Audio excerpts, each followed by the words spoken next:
કેમ છો? કલ્પના હોમ કિચનમાં આપનું સ્વાગત છે। આજે હું તમારી સાથે શેર કરીશ ગુંદર પાકની રેસીપી। આગળ પણ મેં એક ગુંદર પાકની રેસીપી મૂકેલી છે અને આ હું બીજી રેસીપી મૂકું છું, તો આ પણ તમને પસંદ આવશે અને એકદમ સરળ રીતથી બનાવેલી છે। આવી રીતે મેં શિયાળાની સ્પેશિયલ રેસીપીઓ મારી ચેનલમાં મૂકેલી છે, તો તે પણ તમે જરૂરથી જોજો અને પસંદ આવે તો તમારા ગ્રુપમાં શેર કરજો અને નવા હોય તો સબસ્ક્રાઈબ કરવાનું ભૂલતા નહીં। અને હવે આપણે બનાવીએ ગુંદર પાકની રેસીપી। તો સૌપ્રથમ આપણે એક કડાઈમાં ઘી લેવાનું છે 300 ગ્રામ। ઘી બરાબર ગરમ થાય એટલે આપણે સૌપ્રથમ ગુંદને તળવાનું છે અને ગુંદ આપણે એવી રીતે તળવાનું છે કે તે બિલકુલ કાચો ના રહેવો જોઈએ। જો ગુંદ કાચો રહેશે તો આ રેસીપી સારી નહીં બને અને ગુંદર પાકમાં જે ગુંદ છે તે તમારા દાંતમાં ચોંટશે, એટલે ગુંદ બરાબર આપણે તળી લેવાનું છે। અને ગુંદને આપણે હાથથી જોવાનું, દબાવવાથી જો એકદમ પાવડર થઈ જાય તો જ આ બરાબર તળાયો છે, અને જો એ બરાબર ના તળાયો હોય તો પોચો રહેશે તો તમારે ફરીથી તળી લેવાનું। અને આવી રીતે આપણે બધું જ ગુંદ તળી લેવાનું છે અને એનો તાપ છે એ આપણે મીડિયમ રાખવાનો છે અને ફટાફટ તળાઈ જાય છે। ગુંદને તળાતા વાર નથી લાગતી। હવે આપણે આ ગુંદ તળાઈ ગયો છે તો એને આપણે સાઈડમાં મૂકી દઈશું। હવે આપણે એ જ ઘીના અંદર ઘઉંનો લોટ શેકી લઈશું। ઘઉંનો લોટ મેં 200 ગ્રામ લીધેલો છે અને મેં પરફેક્ટ માપ સાથે બનાવેલી છે, તો તમે એ રીતે બનાવી શકો છો।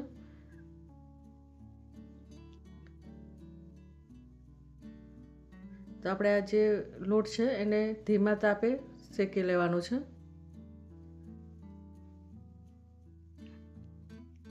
આવી રીતે આપણે બરાબર શેકી લેવાનું। આને શેકાતા 5 મિનિટનો ટાઈમ લાગે છે।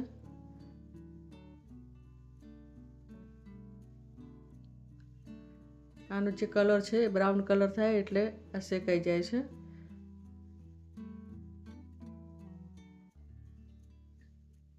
હવે આનો કલર છે તે ચેન્જ થઈ ગયો છે। હવે આપણે અંદર કાજુ બદામ ઉમેરીશું। કાજુ બદામ આના અંદર આપણે શેકી લેવાના છે।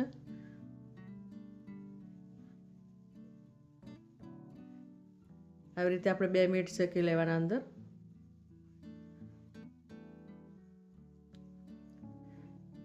હવે આપણે તાપ છે એ બંધ કરી દેવાનું છે અને પહેલાં આપણે ગુંદ ઉમેરીશું અંદર।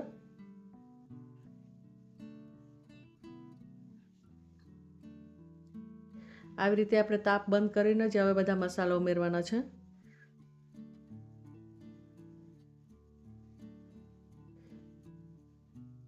હવે આપણે સૂંઠ પાવડર ઉમેરીશું। સૂંઠ પાવડર આપણે 2 ચમચી ઉમેરવાનું છે।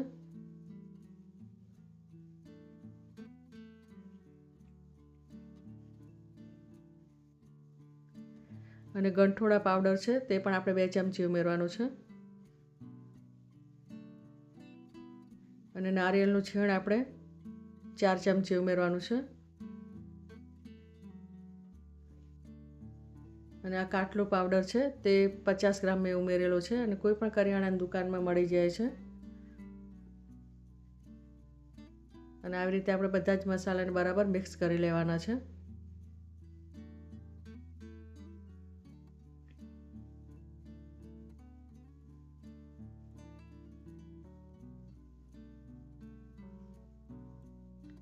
આવી રીતે આપણે બરાબર મિક્સ કરી અને પછી આપણે ગોળ છે તેને ઝીણો કટિંગ કરીને અંદર ઉમેરવાનો છે।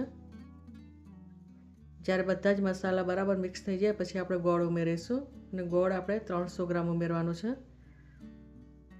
આવી રીતે આપણે ગોળ ઉમેરી અને બરાબર મિક્સ કરી લેવાનું છે।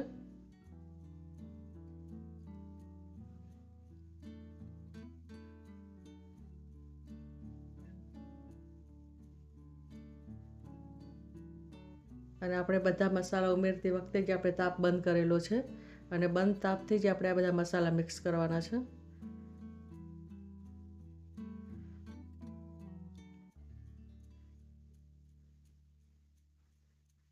હવે આપણે એક ડીશમાં લઈ લઈશું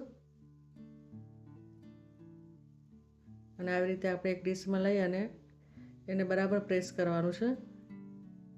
અને જો તમારે લાડવા બનાવવા હોય તો લાડવા પણ તમે બનાવી શકો છો અને આવી રીતે તમે ચોરસ ટુકડા પણ કરી શકો છો।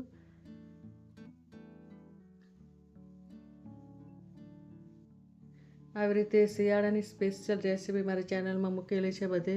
ગુંદરની પેજ છે, અડદિયા પાક છે, મૂળા ઢોકળી છે અને બીજી ઘણી બધી રેસીપી છે. તો તમે તે પણ જોજો અને તમને પસંદ આવે તો તમારા ગ્રુપમાં શેર કરજો અને નવા હોય તો સબસ્ક્રાઈબ કરવાનું ભૂલતા નહીં.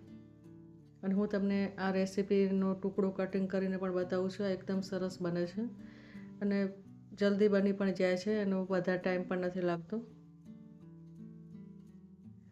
પહેલાં મેં જે ગુંદરની રેસીપી મૂકેલી છે તેના અંદર મેં લોટ નથી નાખેલો અને તલ ને એની બધી પેસ્ટ બનાવીને ઉમેરેલી છે અને આના અંદર મેં લોટથી બનાવેલો છે. તો તમને જે પણ યોગ્ય લાગે એ રેસીપી તમે બનાવી શકો છો. અને આ એકદમ શિયાળા માટે સ્પેશિયલ રેસીપી છે અને બધાને જ ભાવે તેવી રેસીપી છે. અને આવી રીતે કટિંગ કરવાથી પણ એકદમ આસાનીથી કટિંગ થઈ જાય છે અને એકદમ પોચી પણ નહીં અને એકદમ કઠણ નહીં, એવી આ મીડિયમ રેસીપી બને છે. તો આવી જ રીતે મારી અવનવી રેસીપી જોવા માટે મારી ચેનલને સબસ્ક્રાઈબ કરી લેજો અને હવે મળીશું આપણે બીજી રેસીપીમાં. ત્યાં સુધી બાય.